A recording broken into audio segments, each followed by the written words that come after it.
रामस्त्रिलोकानां राम श्रीमान् सनप्रभुः। कृष्णाय वासुदेवाय हरये परमात्मने प्रणतक्लेशनाशाय गोविन्दाय नमो नमः।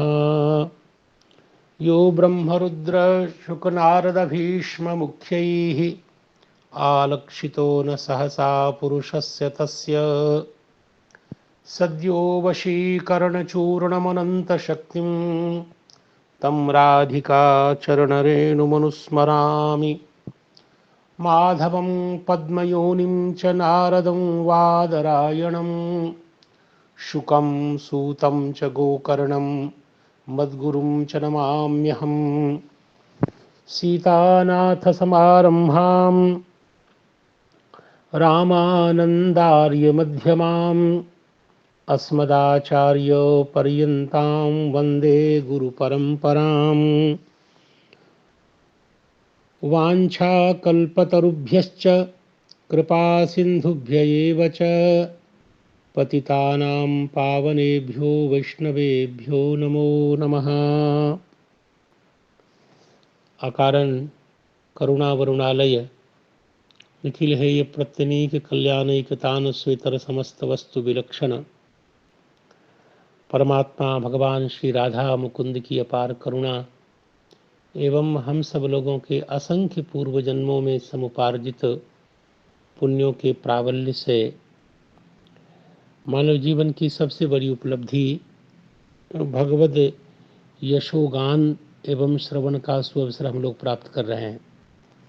और इसी क्रम में आप सब गुरुजनों की कृपा से, वैष्णव जनों के अनुग्रह से, सुधी जनों के आनुकूल्य से यह जो ज्ञान सत्र है, विचार सत्र है, यह प्रवर्तमान है। और हमारे सामने में जो द्वितीय श्लोक है श्रीमद् भागवत जी का, उस पर श्रीधर स्वामी जी महाराज ने जो विचार किया उसको लक्षित करके इतना सुंदर विवेचन किया जिसका हमने तात्पर्य जानने का प्रयास किया। और वह मंगलमय श्लोक है, धर्मः प्रोज्झित कैतवोत्र पर्वो निर्मत्सराणां सताम वेद्यं वास्तवमत्र वस्तु शिवदं तापत्रयोन्मूलनम्। श्रीमद्भागवते महामुनिकृते किं वा परेरीश्वरः सद्यो हृद्यवरुध्यते त्रिकृतिभिः शुश्रूषुभिस्तत्क्षणात्।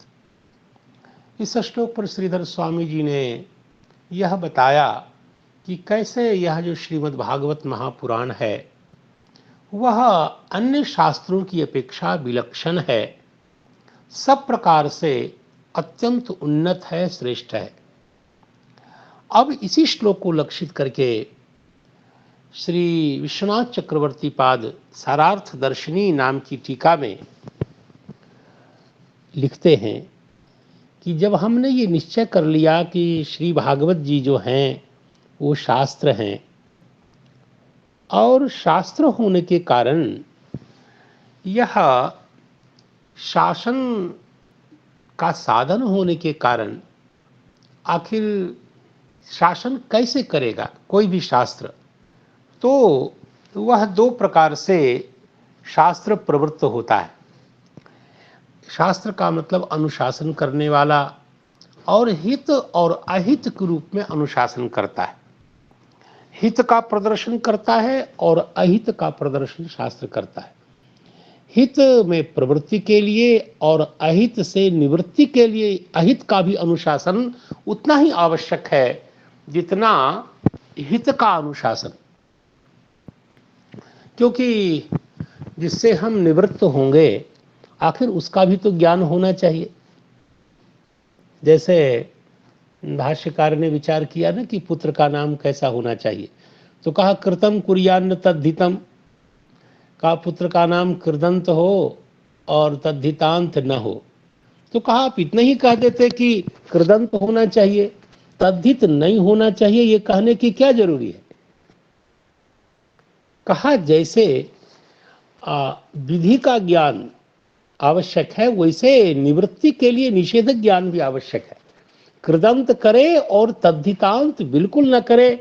इसलिए तद्धितांत से व्यावृत्ति के लिए इसका बोध बहुत आवश्यक है। वैसे ही हम निवृत्त होने के लिए किससे निवृत्त हों, वह अवधिभूत पदार्थ क्या है, इसका ज्ञान आवश्यक है। इसलिए हित अहित दोनों का प्रदर्शन शास्त्र करता है। लेकिन यह हित अहित भी बड़ा विचित्र है। कभी कभी अधिकारी भेद से हित अहित बदलता है। किसी अधिकारी के लिए जो हितकारक है, दूसरे प्रकार के अधिकारी के लिए शायद उतना हितकारक नहीं है। जैसे जिसे शुगर की कमी है, उसके लिए गुलाब जामुन यदि बढ़िया है तो शुगर के रोग के लिए वह हानिकारक है। तो ठीक वैसे अधिकारी भेद से हित अहित के स्वरूप में भी भेद होता है। और उसके बाद भी भिन्न भिन्न है। प्रत्येक प्रस्थान के भेद होते ही, पक्ष के भेद होते ही ये भी हितानुशासन अहितानुशासन भी बदलते हैं। इसलिए वादी भेद के कारण, अधिकारी भेद के कारण इनमें भेद देखा जाता है, हित अहित के अनुशासन में भी। लेकिन जो एक बात है, जो एकदम निरापद और निर्णीत वस्तु है, जो सर्व मूलभूत हित है, वो क्या है?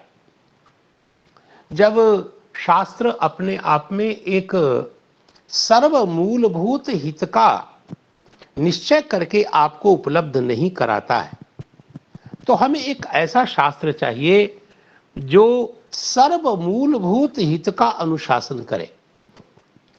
लेकिन यदि जीव उसका निश्चय करने की शक्ति नहीं रखता है तो विषादग्रस्त हो जाता है, विषन्न हो जाता है।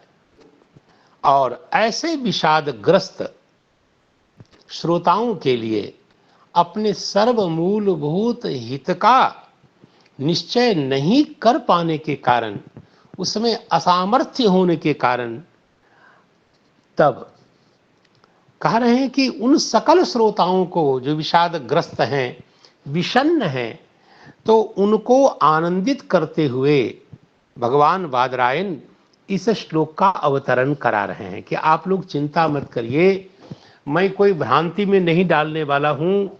मेरे यहाँ कोई प्रस्थान भेद के कारण कोई बवाल नहीं है, और नहीं अधिकारी भेद के कारण कोई वैविध्य है।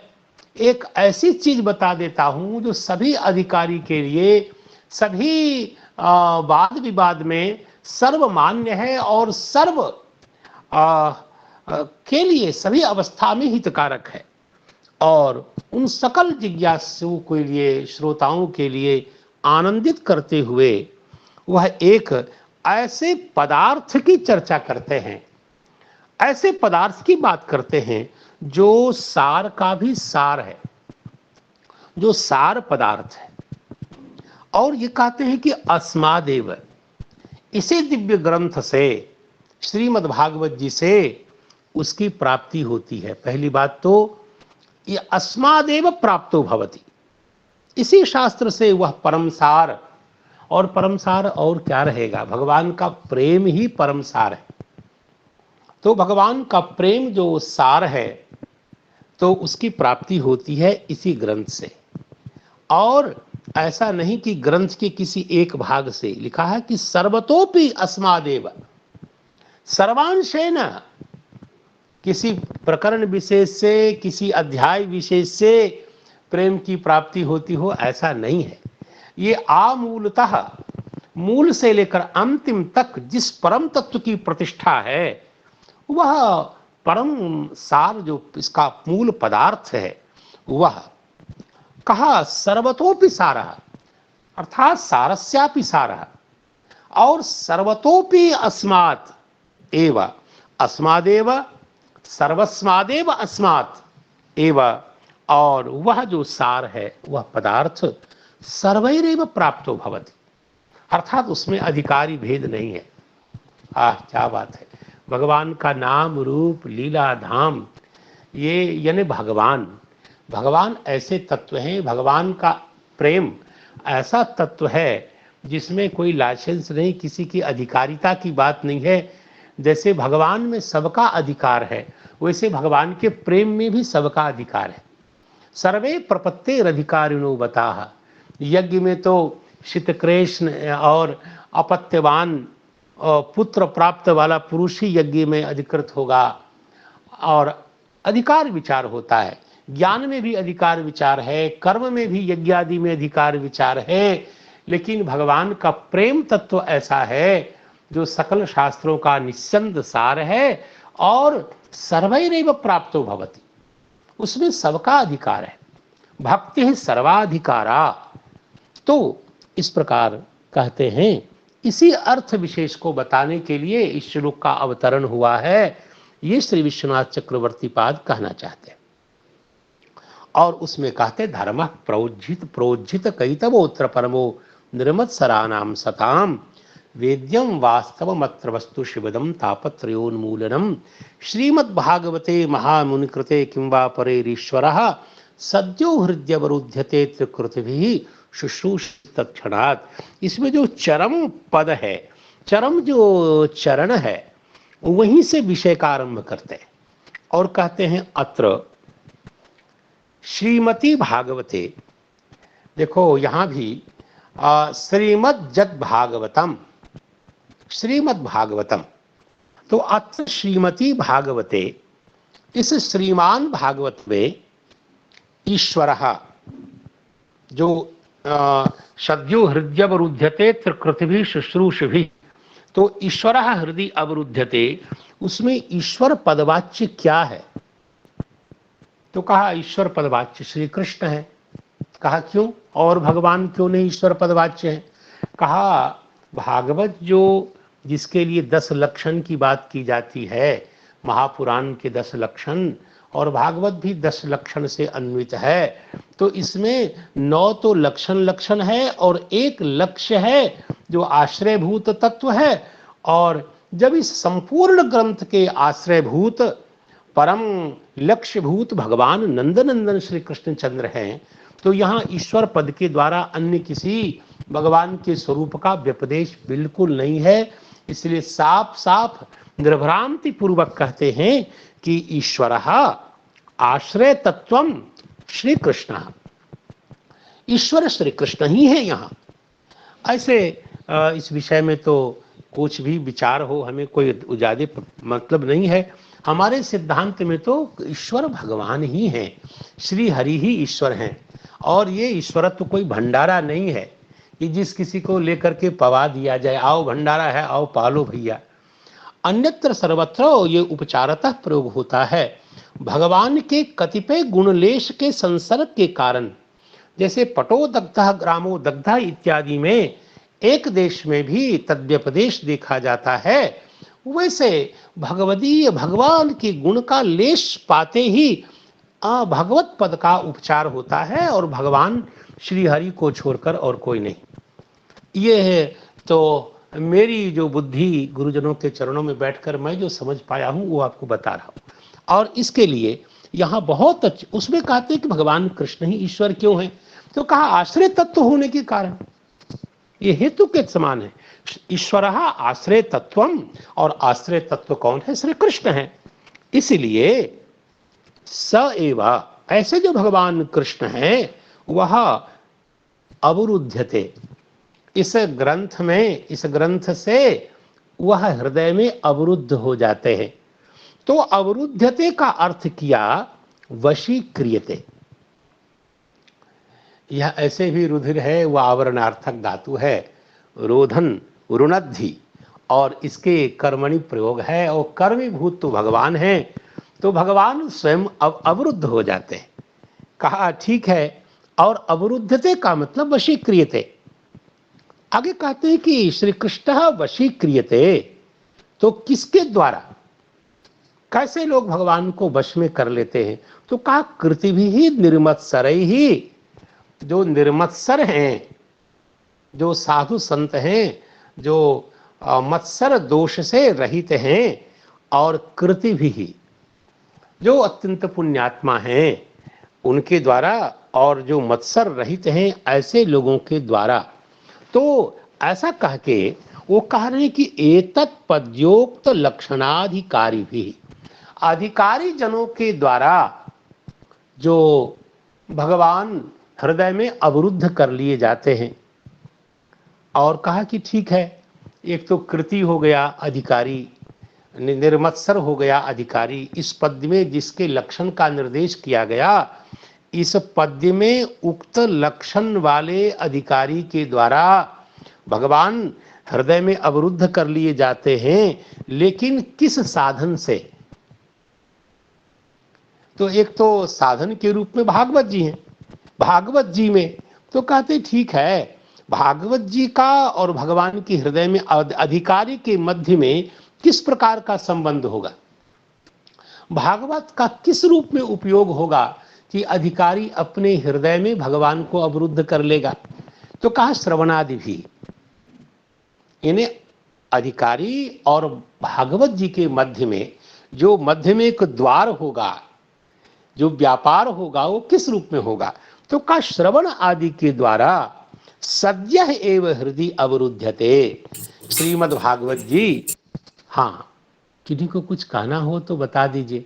अच्छा ठीक है, तो श्रवण आदि के द्वारा सद्यः एव, अविलंबेन, बहुत जल्दी ही, समाने अहानि, ये सद्य ही, तत्काल हृदय में भगवान का अवरोध होता है, भगवान अवरुद्ध होते हैं, वशीकृत होते हैं। कहा इस वाक्य का फलितार्थ क्या निकला?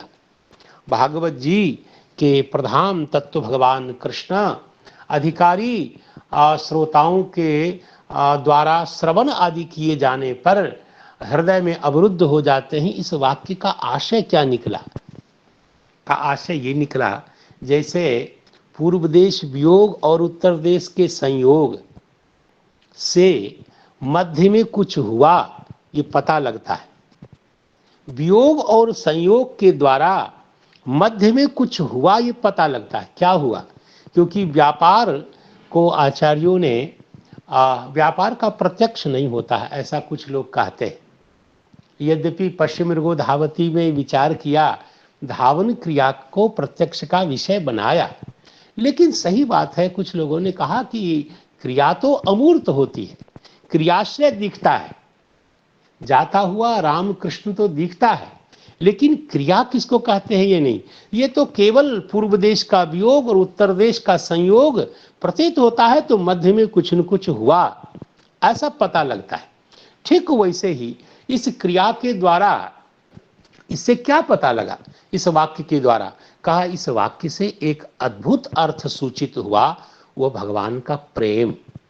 क्योंकि भगवान जल्दी हृदय में अवरुद्ध होते नहीं, आखिर भगवान के अवरोधन की क्षमता किसमें है, उस अर्थ विशेष का प्रकाशन हुआ। भगवान प्रेम से ही हृदय में अवरुद्ध हो सकते हैं, भगवान को किसी साधन से रोका नहीं जा सकता है, अवरुद्ध नहीं किया जा सकता है। तो इस अर्थ विशेष की प्राप्ति हुई, सूचना हुई उसकी, और इसलिए कहा जाता है कि सद्यः एव हृदय अवरुध्यते वशीक्रियते इति प्रेमा सूचिता। यह पुल्लिंग वाला जो प्रेमा है, यह सूचित हुआ, यह ज्ञात हुआ, उपलब्ध हुआ। कहा ठीक है, कहा कैसे आपने जान लिया कि भगवान प्रेम से ही अवरुद्ध होते हैं? कहा तस्य प्रेमैक वश्यत्वात्, भगवान प्रेम मात्र से ही निरुद्ध हो सकते हैं, प्रेम से ही भगवान को पकड़ा जा सकता है, वशीकृत किया जा सकता है, दूसरा कोई साधन नहीं है। तुलसीदास जी बड़ी प्यारी बात कहते हैं। तुलसीदास जी कहते हैं, भाववश्य भगवान सुख निधान करुणायतन। भगवान सुख निधान है, करुणायतन है, लेकिन ऐसे भगवान भाववश्य हैं। भाव यानी प्रेम, भक्ति, अनुरक्ति, तो इससे ही भगवान बस में हो। इसलिए तदि ममता मदमान भजिए सदा सीतारमण, सीतारमण का सदा भजन करना चाहिए। और इसलिए क्योंकि भगवान भाववश्य हैं, भक्ति से ही, प्रेम से ही वश में होते हैं। और यहाँ एक श्लोक को उद्धृत करते हुए भगवान की भाववश्यता को प्रमाणित किया। और वो श्लोक बहुत ही सुंदर है और वो इस क्रम का श्लोक है। जब 11वें स्कंध में नवयोगीश्वर महाराज प्राप्त हुए और जैसे श्री नारद जी महाराज से वसुदेव जी महाराज ने जब भागवत धर्म की जिज्ञासा की तो नारद जी ने कहा मैं आपको सुनाता हूँ, वो तो ठीक है।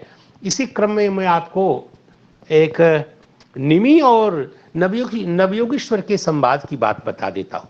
और उसी क्रम में जब श्री निमि महाराज ने भक्त के लक्षण स्वरूप आदि के विषय में जिज्ञासा की और कहा भक्त का जीवन कैसा होता है, भक्त करते क्या हैं, उनका आचार क्या है, उनका लक्षण, उनकी जीवन पद्धति आदि क्या है, तक विषय जिज्ञासा जब की गई और उस समय श्री हरि महाराज ने संयोग से नवयोगीश्वर में 9 में ये अन्यतम है जिनका नाम हरि है।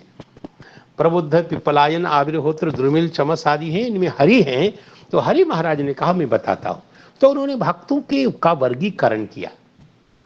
यद्यपि भक्तों का वर्गीकरण ठीक नहीं है, भक्त भक्त होते हैं और कौन छोटा कौन बड़ा और कौन 1 नंबर का कौन 2 नंबर का, ये सब ठीक नहीं है। भक्त भक्त होते हैं, भगवान से जुड़ रहे हैं, भगवान की भक्ति कर रहे हैं, बस ठीक है। लेकिन वहाँ किया गया 1 नंबर के भक्त और 2 नंबर के, और तीसरा नहीं होता, भक्त में कोई तीसरा नंबर नहीं होता, इसलिए उनको प्राकृत कहा गया, यानी आरंभ की अवस्था वाला भक्त।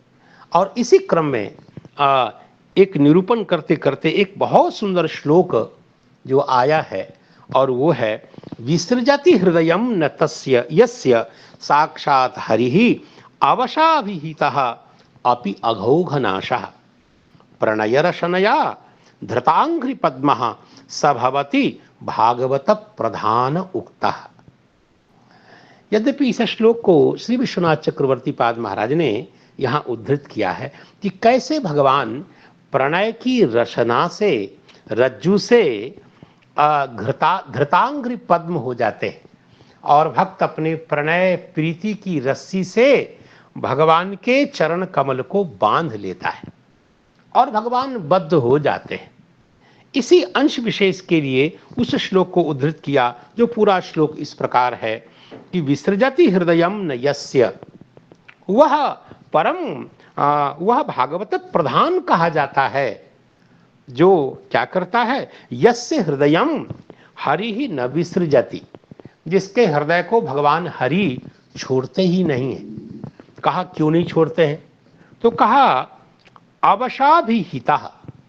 अवश्य, अवश्य का तात्पर्य यह हुआ कि ज्वर के कारण, पतन के कारण, मरण आदि की अवस्था में विवशता के कारण, विवशता से आपन्न होने के कारण यदि जिस किसी प्रकार से भगवान के मंगल में नाम का अभिधान किया, उच्चारण किया, उस नाम के उच्चारण से अभिहित होकर के, उच्चरित मात्र होकर के भी भगवान क्या करते हैं, तो अघौघ नाशा। देखिए अघ का जो ओघ है, पाप का जो समूह है, उसको तादृश अघोघम नाशयति इति अघोघ नाशः।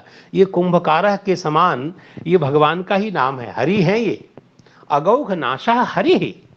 तो ऐसे जो भगवान हरि हैं और वो भगवान हरि भक्त ही निरंतरम, भक्त के द्वारा निरंतर जिनके मंगल में नाम का संकीर्तन किया जाता है, तो ऐसे भक्त के प्रणय, प्रणय का मतलब है प्रेम, और प्रेम ही है जो रशना, रस्सी, रज्जु, और उस रज्जु के द्वारा धृतम, धृतम का मतलब हृदये निबद्धम, हृदय में रोक लिया गया है।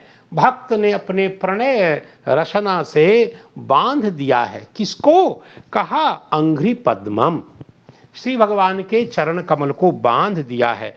यस्य, ऐसे जो भगवान हरि हैं, वो हरि स्वयं जिनके हृदय का मोचन नहीं करते, हृदय को नहीं छोड़ते। ये बड़ी विलक्षण बात है। भगवान को भी भक्त अपने गुण से, प्रेम से बस में कर लेते हैं। ऐसा नहीं, भगवान भी मुग्ध हो जाते हैं भगवान अपने भक्त के गुण पर, और इसलिए नहीं छोड़ना चाहते। एक स्थिति होती है कि भक्त भगवान को पकड़ना चाहता है, एक स्थिति ऐसी भी होती है कि भगवान ही भक्त को नहीं छोड़ना चाहते।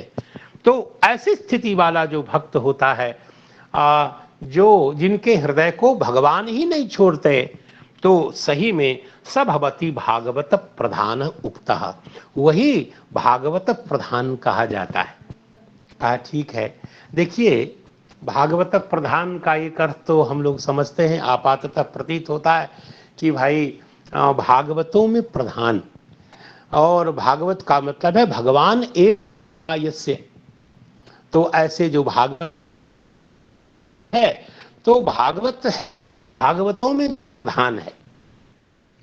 चलिए ठीक है, भागवतों में प्रधान, लेकिन ये भागवतों में प्रधान जब करेंगे ना, तो प्रधान होने के कारण भागवत प्रधान ही होगा,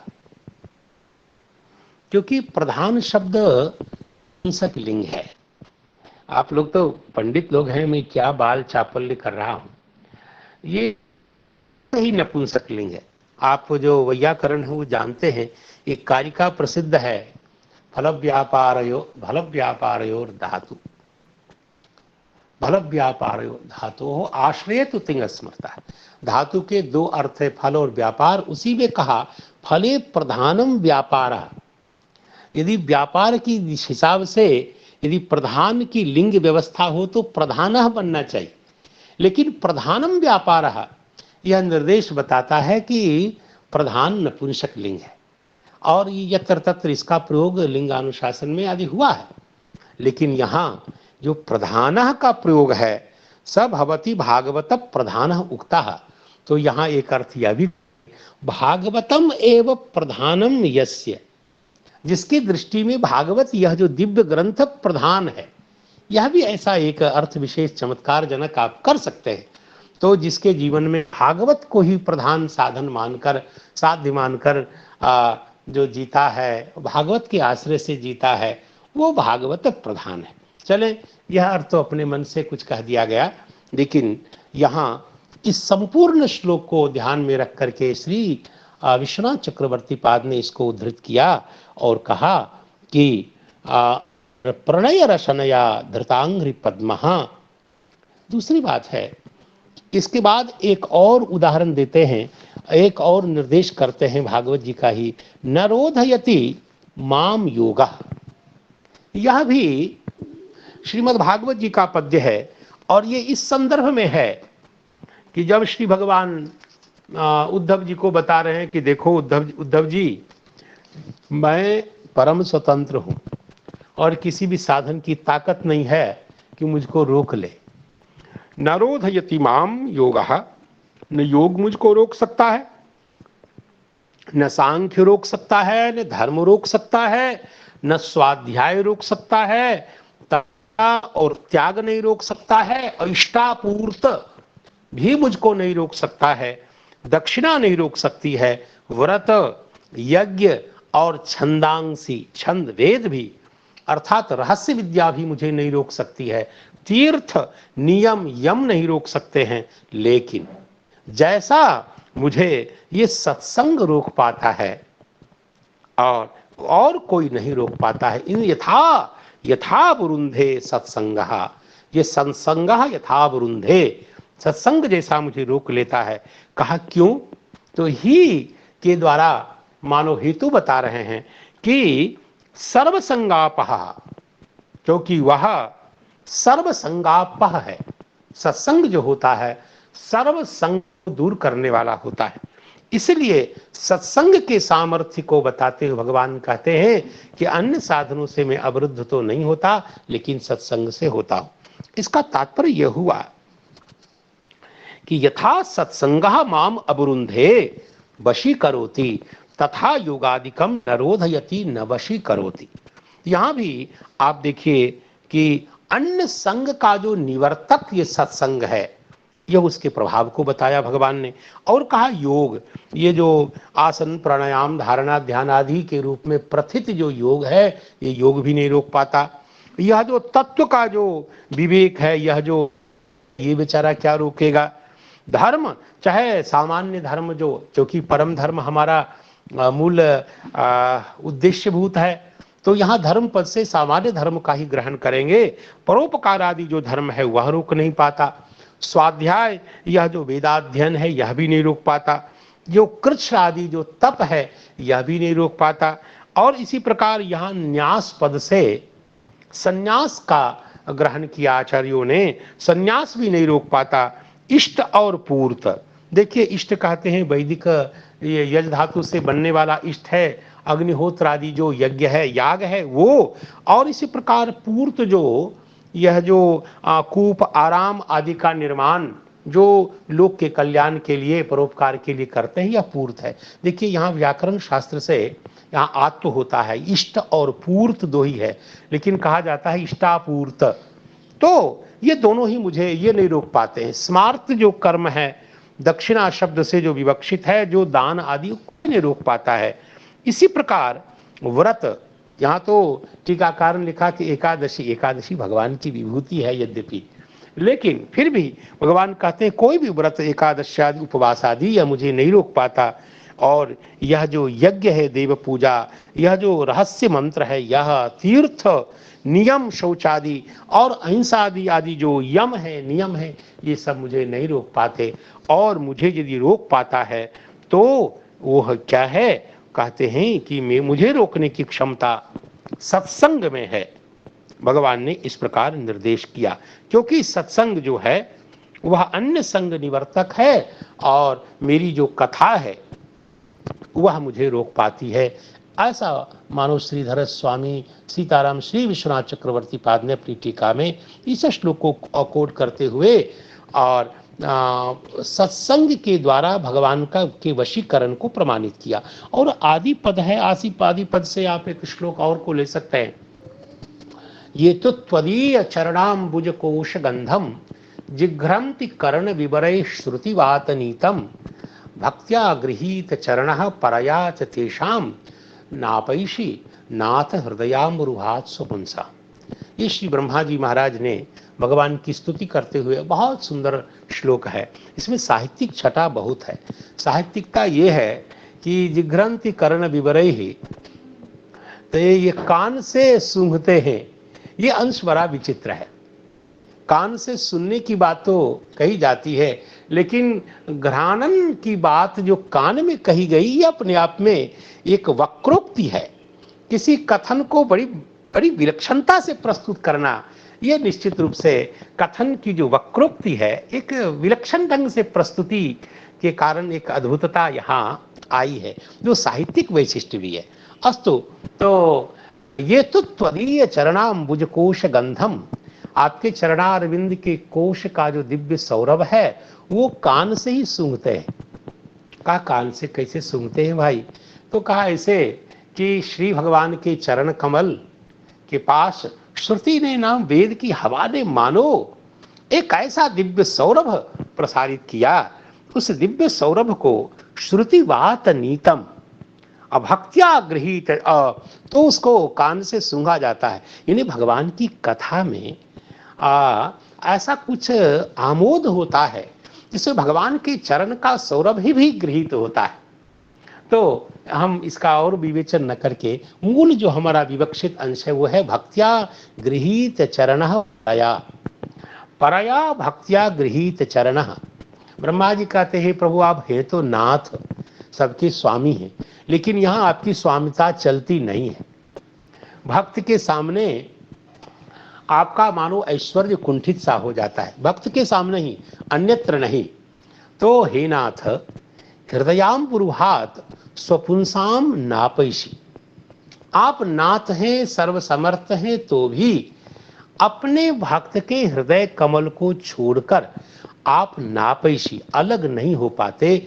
उनके हृदय कमल को छोड़कर आप अलग नहीं हो पाते। हृदयाम्बुरुहात् स्वपुंसाम, स्वपद से अपने भक्त के, भगवान के भक्त के प्रति ब्रह्मा जी का या भगवान की दृष्टि में भक्त की जो आत्मीयता है वह स्वपद से व्यंजित है।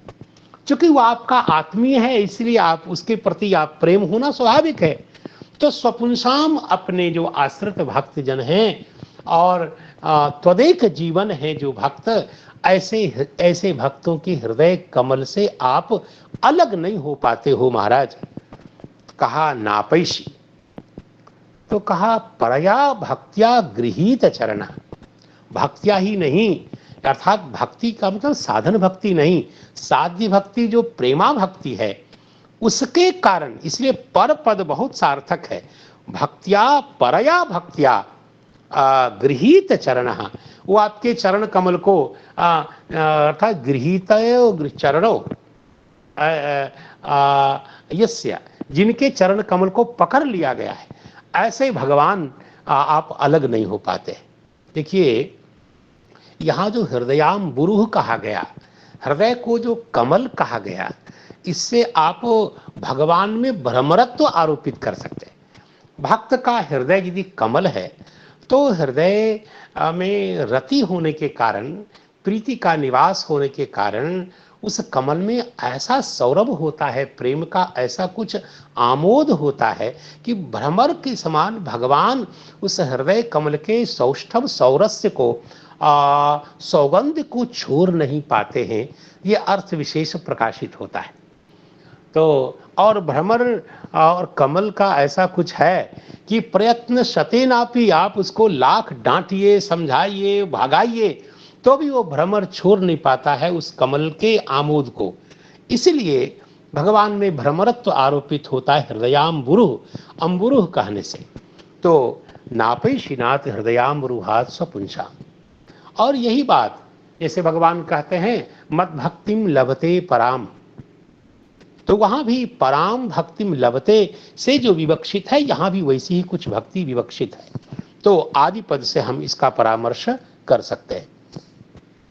तो ये तो त्वदीय चरणाम्बुज कंजकोश गंधम जिघ्रंति करण विवरे श्रुतिवातनीतम भक्त्या गृहीत चरण परया च तेषाम नापैशिनाथ हृदयाम्बुरुहात् स्वपुंसाम इत्यादि के द्वारा इस अर्थ का प्रकाशन हुआ कि श्री भगवान प्रेमैक वश्य हैं। भगवान को प्रेम के अतिरिक्त किसी भी साधन से, ज्ञान आदि से भगवान बस में नहीं होते, और नहीं कर्म से तो बस होने का सवाल नहीं है। और सही बात है कि यह केवल भगवान की प्रीति, भगवान की प्रेम में ही सामर्थ्य है कि भगवान के उस ऐश्वर्य को भी वह निगृहित करके भगवान को वशीभूत कर देता है।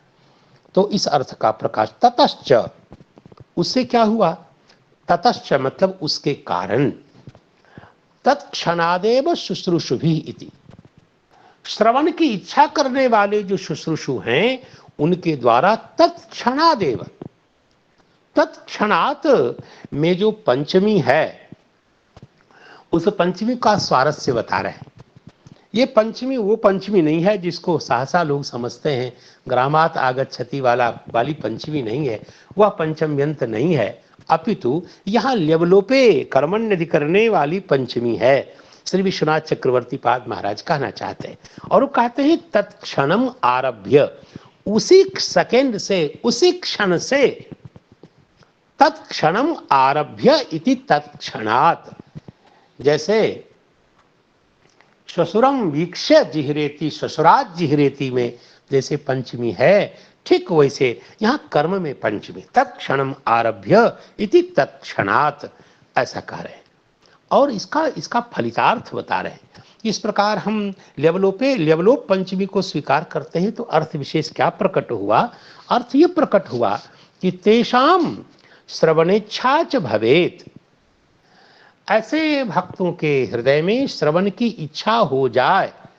इति यहाँ भी हेतु में पंचमी है, हेतु में इति है, अर्थात इसीलिए श्रद्धातः पूर्वमेव, उसके भक्त की श्रद्धा की उत्पत्ति से, सुनने वालों की श्रद्धा की उत्पत्ति से पहले ही भगवान श्रवणे प्रेमा भवेत, उससे पहले ही सुनने में उसका प्रेम प्रकट हो जाए।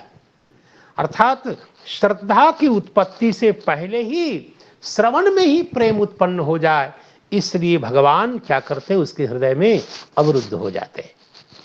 किम पुनः श्रद्धायाम सत्यामिति भावः, और श्रद्धा जब हो जाए तब तो भगवान उसके हृदय को कैसे छोड़ सकते हैं। और हृदय में इसलिए प्रकट हो जाते हैं, अवरुद्ध हो जाते हैं, ताकि मैं आ जाऊंगा तो फिर श्रद्धा भी हो जाएगी और फिर श्रवण में और अनुराग हो जाएगा, ताकि आरंभ में भी श्रद्धा हो जाए, श्रवण की में रुचि हो जाए। इसलिए भगवान श्रद्धा की उत्पत्ति से पहले ही भगवान हृदय में अवरुद्ध हो जाते हैं। यह आशय हमें प्रतीत हो रहा है। कोई आचार्य चरण, हमारे जो वंदनीय चरण, यदि कुछ अन्य अर्थ का प्रकाशन करना चाहें जिसे मैं यहाँ स्पष्ट नहीं कर पा रहा हूँ तो वो जरूर बतावें, क्योंकि मेरे अभिभावक जन हैं हमारे दो आचार्य, तो उनसे विनम्र प्रार्थना है यदि अभिप्राय के प्रकाशन में कहीं कुछ इधर उधर हो रहा हो तो वो जरूर हमें संभालें, हमें अवलंबन प्रदान करें। नहीं महाराज, सब ठीक चल रहा है, बहुत अच्छा सुंदर चल रहा है, और क्या सीताराम। हम सुनाएं। अस्तु। बहुत सुंदर अर्थ, अति दिव्य अर्थ प्रकाशित कर रहे हैं। हमारे कर्ण को और हृदय को अभिभूत करना जैसे आपकी ध्वनि और वाणी है, इसलिए बहुत सुंदर है। कृपा अब कृपा हाँ, भगवान हमें कान आपकी पर कृपा। आगे कह रहे हैं इति भावः कह के, फिर आगे एक बहुत बड़ी चर्चा कह रहे हैं कि देखिए यहाँ जो भगवान हृदय में अवरुद्ध हो जाते हैं इसका तात्पर्य क्या हुआ। तथा ही इसको थोड़ा और वैचित्र्य ढंग से प्रकाशित करते हैं। तथा ही उक्तम, जैसा ही किसी प्रस्तुत अर्थ के संपोषण के लिए पहले हम प्रतिज्ञा करते हैं, बाद में उसको कहते हैं तथा ही उपादन करने के लिए इसका प्रयोग होता है। तो उपादन कर रहे हैं कि अलौकिक पदार्थों की शक्ति कैसी होती है, तो वह अचिंत्य शक्ति होती है अलौकिक पदार्थों में। तो इस अर्थ विशेष को प्रस्ताव करके उसका उपक्रम करके उसी प्रसंग में एक श्लोक को उद्धृत किया गया, यत्र स्वल्पोपि संबंधः सद्धियाम भाव जन्मना। जो भगवत बुद्धि वाले लोग हैं और भाव से जन्म होने वाले, भाव से प्रकट होने वाला जो तत्व है उसका स्वल्पोपि संबंध, पूर्ण संबंध न हो तो वह स्वल्प संबंध भी क्या करता है, सद्धियाम भाव जन्मना। सद्धियाम सुंदर परिष्कृत बुद्धि वाले जो हैं और भाव से ही जिनका प्राकट्य होता है, ऐसे श्री भगवान का स्वल्प परंपराया साक्षात या परंपराया आंशिक संबंध भी यदि हो जाता है तो निश्चित रूप से परम कल्याण होता है।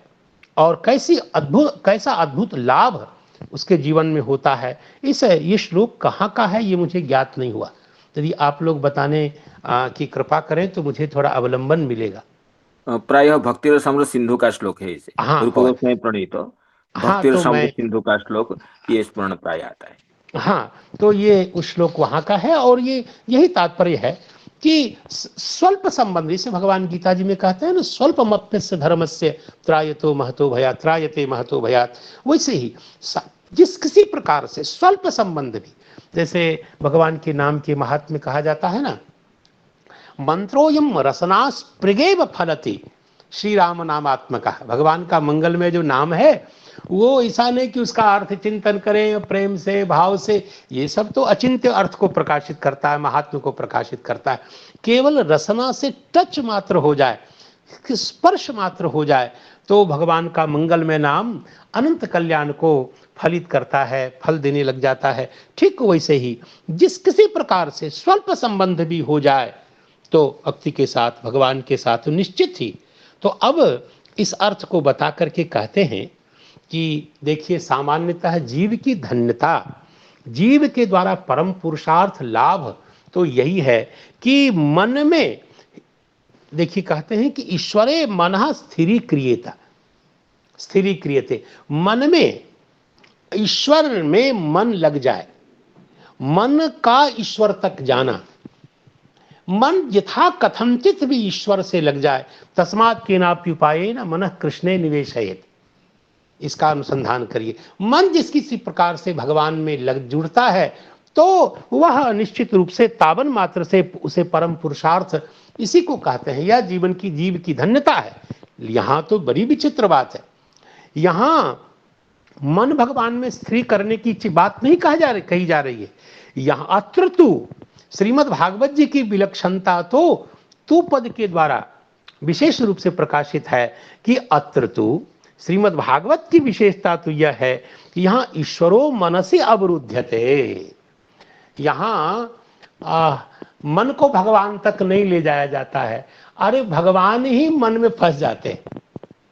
यह साधनांतर में और श्रीमद् भागवत जी में यह बहुत चमत्कार और निरंतर विलक्षण एक अलग विलक्षणता को बताने के लिए कह रहे हैं। अत्र तु ईश्वरो मनसि अवरुध्यते इति, यह इति ततः।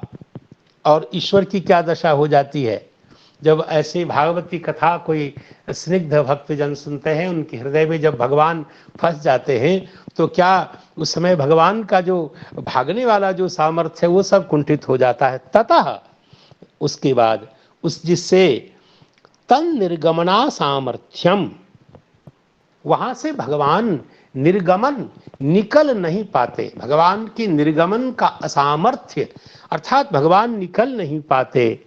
और तच्च अवरोधनम सद्य एव, और ऐसा हृदय में भगवान का अवरोध जो होता है वो सद्य होता है।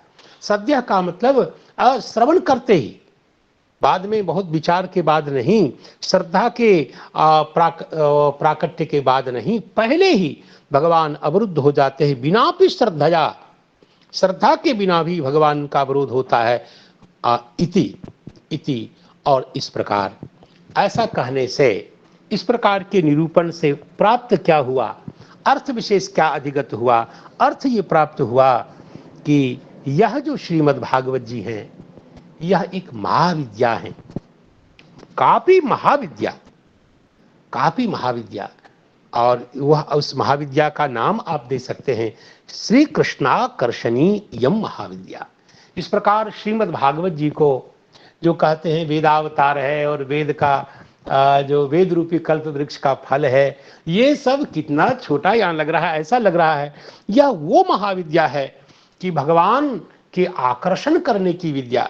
जैसे तंत्र में क्या होता है, मारण मोहन उच्चाटन वशीकरण और आदि होता है ना, वैसे भगवान को भी खींच लेने की क्षमता जिसमें हो, भगवान की आकर्षण करने की क्षमता जिस तंत्र प्रयोग में हो, ऐसा कोई वशीकरण, स्तंभन, वशीकरण ही नहीं, वशीकरण तो केवल आकर्षण के लिए है, और यहाँ स्तंभन भी है, भगवान हृदय में रोक लिए जाते हैं।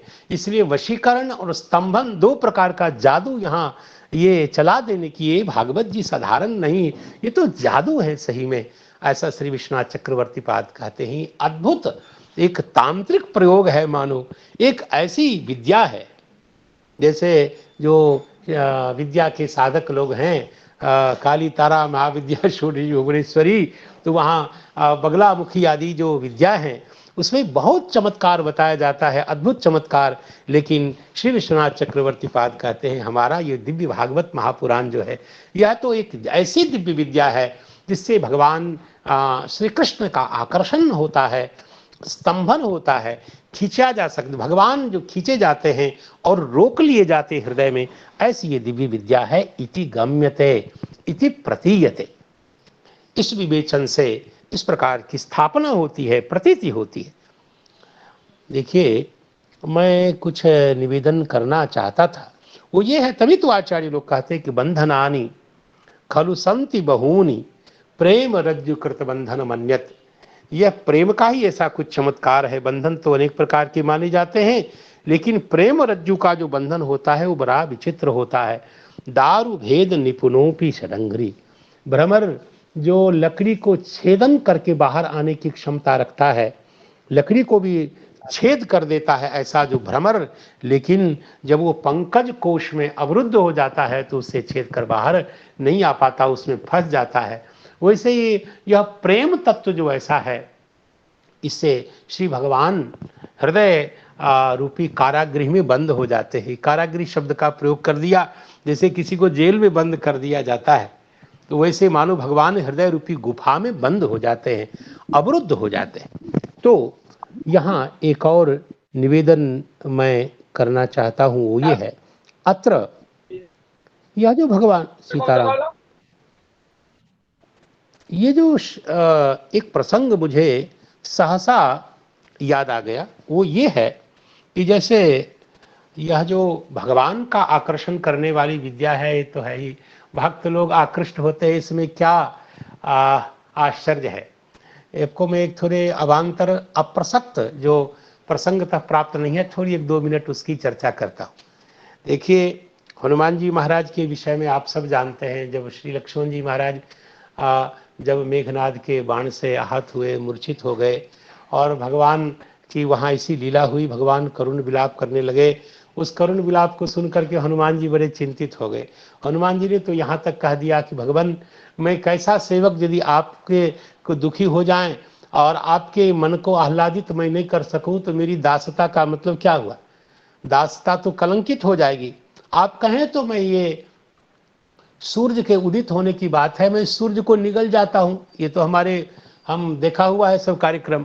तो हनुमान जी ने कहा कि पाताल तक किमु सुधा रसमा हरामी, आप कहें तो पाताल को छिन्न भिन्न करके मैं वहां से अमृत ले आऊं, आप कहें तो चंद्रमा को निचोड़ करके मैं उससे अमृत निकाल करके प्रस्तुत करूं, अथवा कहें तो मैं सूर्य को ही उदित न होने दूं, आप कहें तो मैं काल को ही मार दूं, जो आगे संसार में कोई मरेगा ही नहीं, पटको नीच मीच जो मूषक, इत्यादि इत्यादि। इसी क्रम में जब हनुमान जी से ये कहा गया कि आप पर्वत को ले आइए, द्रोणाचल से अमृत ले आइए, औषधि ले आइए, तब हनुमान जी गए। तो हनुमान जी महाराज की एक कमी तो नहीं कह सकते, कि हनुमान जी की कथा रसिकता ऐसी है, जो भक्तों के चित्त का आकर्षण करने वाली, जो भगवान के चरित्र का जो शक्ति है। रावण ये जानता था कि ये अन्य किसी प्रकार से पकड़ में नहीं आएंगे, इनको फंसाने का एक कारण हो सकता है भगवान का मंगल में चरित्र इनको सुनाया जाए। तो हनुमान जी इस चक्कर में फंस गए। कैसा महत्वपूर्ण काम है, लक्ष्मण जी को अभी औषधि देकर के जीवन देना है, और भगवान के द्वारा आज्ञा प्राप्त हनुमान जी को एक काल नेमी ने भगवान की कथा के बहाने से फंसा लिया, और हनुमान जी फंस गए।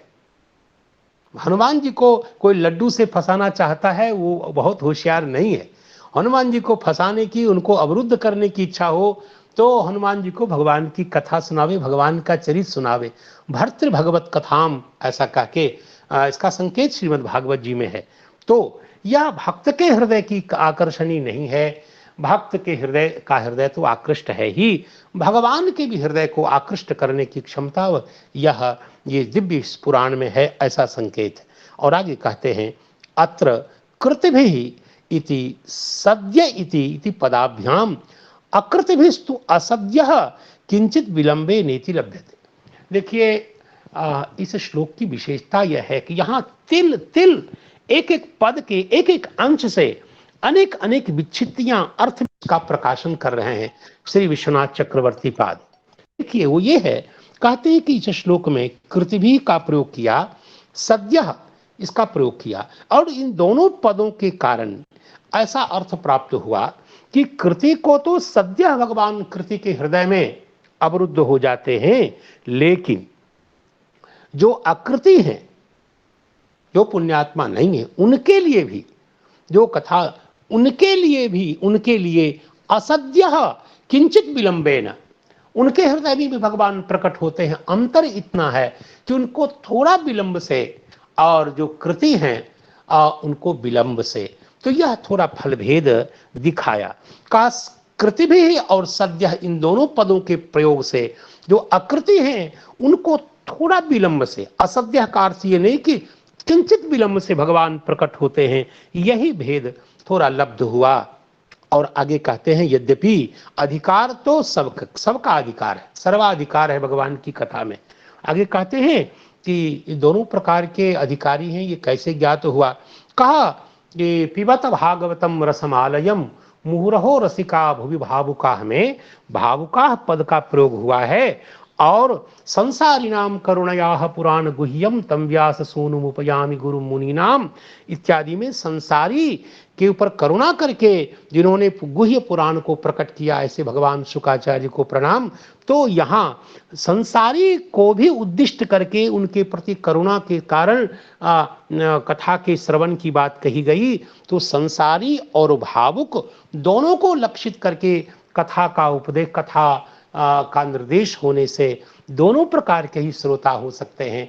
भावुक भी श्रोता हैं और जो संसारी है, जो अनिवृत्त संसार है, जिसके संसार की अभी निवृत्ति नहीं हुई है, अर्थात जो जन्म मरण के प्रवाह, जिनका कर्म संबंध बना हुआ है, और ऐसे लोग भी कथा के अधिकारी हैं। इन दोनों प्रकार के उक्तिभ्याम, दोनों प्रकार के भले अलग अलग स्थानों पर दो श्लोक के द्वारा कथन होने से पता लगता है कि उभयेषाम अपि अधिकार, यहाँ दोनों प्रकार के लोगों की अधिकारिता बताई गई, ऐसा ज्ञात हुआ। और दूसरी बात, आगे तो बड़ी प्यारी बात कहते हैं, लेकिन हम उसको कहाँ तक पूरा कर पाएंगे, भगवान की कृपा। कहते हैं कि यह तत्क्षणात जो है ना, तत्क्षणात का एक अर्थ तो प्रसिद्ध ही है, लेकिन एक अर्थ जो है वह तत्क्षणात का दूसरा है। वो ये है, श्लेष विधया सकृत उच्चारण होने पर भी दोनों अर्थ का प्रकाशन जो होता है वो ऐसे होता है, तस्य श्री कृष्णस्य क्षणात, क्षण उत्सव को कहते हैं। कोश में यहाँ अत्र क्षण उद्धर्षः महत् उद्धव उत्सव, महद उद्धर्ष उद्धव, ऐसा कहे जाने से महा उद्धव उत्सव उद्धर्ष ये सब क्षण के पर्यायवाची होने के कारण, अर्थ होने के कारण यहाँ क्षण का अर्थ है उत्सव। तस्य कृष्णस्य क्षणः उत्सवः और तस्य कृष्णस्य क्षणात् उत्सवात्। यहाँ जो तत्क्षणात् में जो पंचमी है, ये हेतु में पंचमी है। हेतु में पंचमी होने के कारण अर्थ हुआ कि भगवान को भी आनंद होता है जिससे, और उससे हेतु के कारण प्रेममयेन हृदय अवरोधात्, प्रेममय हृदय से भगवान का अवरोध होने से ही, अर्थात देखिए भगवान भक्त का जो हृदय होता है तो वह इतना भगवान का स्पृहणीय होता है कि भगवान वहाँ रुक जाते हैं, भगवान को आनंद प्राप्त होता है। वहाँ भक्त के हृदय में रुक जाने से भगवान को आह्लाद होता है। इस कारण से भी, इसलिए कहते अवरोधात तस्य परमानंद उत्पद्यते, हृदय में रोक लेने से भगवान को आनंद होता है। इस भाव से भक्त हृदय में रुक जाते हैं और भक्त भगवान के आह्लाद के कारण हृदय में रोकते हैं, या भगवान रुकते हैं और भक्त को आह्लाद होता है इसके कारण, इसलिए यहाँ हेतु में पंचमी है, ऐसा कहा गया।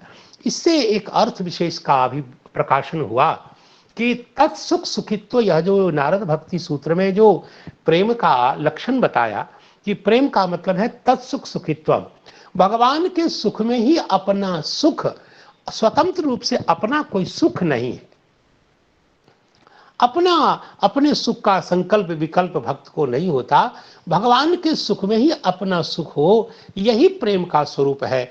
इस प्रकार भगवान को आनंदित करने के लिए ही, भगवान को उत्सव हो इसलिए भक्त अवरुद्ध करते ही ऐसा संकेत किया गया। मुझे लगता है प्रेम में हृदय के कारण अवरोध होता है, अवरोध हो जाने से ही ऐसा यहाँ तत्क्षणात् का अभिप्राय बताया। तत्क्षणात् का अर्थ हुआ कि प्रेममयेन हृदयेन अवरोधात् और उत्सवात्, भगवान को भी जो उत्सव होता है इससे, इस हेतु से क्योंकि तस्य परमानंद उत्पद्यते, इस प्रकार के अवरोध से भगवान को आह्लाद होता है, इसलिए भगवान के सुख के लिए सुख वाले जो भक्त होते हैं, इस प्रकार उनका प्रेम लक्षण प्रकाशित होता है। मैं थोड़ा इसको अस्त व्यस्त समझ रहा हूँ। हमें आचार्य चरण मैं प्रणाम पूर्वक निवेदन करूँगा श्री हरे कृष्ण महापात्र जी से इस अर्थ का प्रकाशन करें, क्योंकि मैं सही ढंग से समझ नहीं पा रहा हूँ। बहुत सुंदर महाराज हो रहा है। क्यों आप दुखी क्यों हो रहे हैं? बहुत सुंदर हो रहा है। आज तो समय अच्छा, हो गया, फिर कल उसको विस्तार से आप हाँ बताएंगे। करेंगे, ठीक है। बिल्कुल, तो बहुत सुंदर हो तत्सुख रहा है। सुखित्वम, यह जो प्रेम का लक्षण है, जिसे प्रेम के स्वरूप को भगवान चाहेंगे तो कल जैसा भी जैसी प्रेरणा होगी भगवान प्रेरित करेंगे। अभी तो गुरुजनों को, भक्तजनों को और हमारे स्निग्ध जनों को, विशेष करके भगवत कथा रसिक जनों को, और जो भगवान के लिए जीवन धारण करते हैं ऐसे साधु संत महात्माओं को प्रणाम करता हूँ। और हुई त्रुटियों के लिए, सकल त्रुटियों के लिए श्री भगवान के चरणों में क्षमा याचना, आप सब सुधी जनों के चरणों में क्षमा याचना करता हुआ और अपनी वाणी को उपसंहृत करूं, इसके पहले एक बार श्लोक बोल देता हूं।